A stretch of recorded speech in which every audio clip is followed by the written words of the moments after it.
Are you getting the most out of your mentor sessions? And do you accept mediocre service on a daily basis for your time? I didn't think so. But my last question for you is this. Are you coming to a session prepared with an agenda of exactly what you want to get out of it? In this video, I'm going to help you answer the questions and what actual items you can take to make sure that you are figuring out whether it's you or the mentor. My name is Jason Humphrey.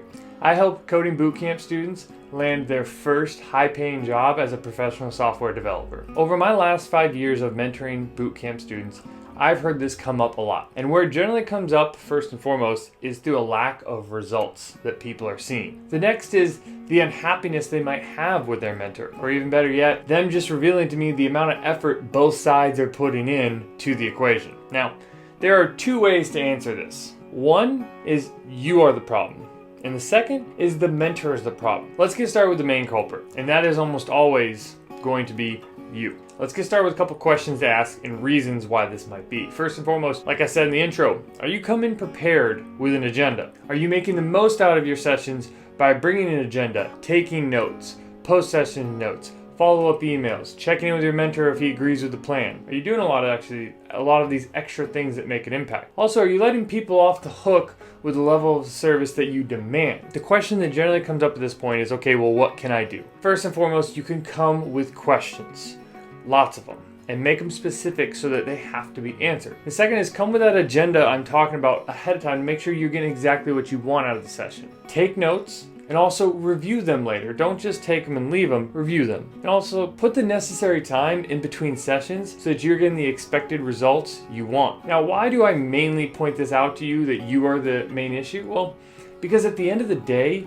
you are the customer and you are in control of your story and your destiny here. And this leads as a perfect transition point into the other side of the spectrum, the mentor being the problem, right? So a couple questions you can ask there about this, or maybe reason why it's happening, is a lot of this work does revolve around the students bringing something. Are you bringing something to them, and are they just not answering it, or are they answering it? Are they also showing up on time, or maybe are they purposefully cutting sessions short? Do they have an excuse for everything on why they're not making deadlines of whether it's content to you or showing up on time? So what do you do in this scenario? Well, you address the concerns first and foremost with a mentor, because let's be really honest, no one ever has appreciated someone going above their head to their manager to only find out later it's something you could have just said, me personally, I would have fixed. So do that first and foremost. But if that doesn't work and if things persist, then request a new mentor assignment from your project manager. Now, why do I mainly point a finger at them while still pointing a finger back at you? Well, remember, you are the customer and it's up to you to make the most out of this. And that involves having the tough conversations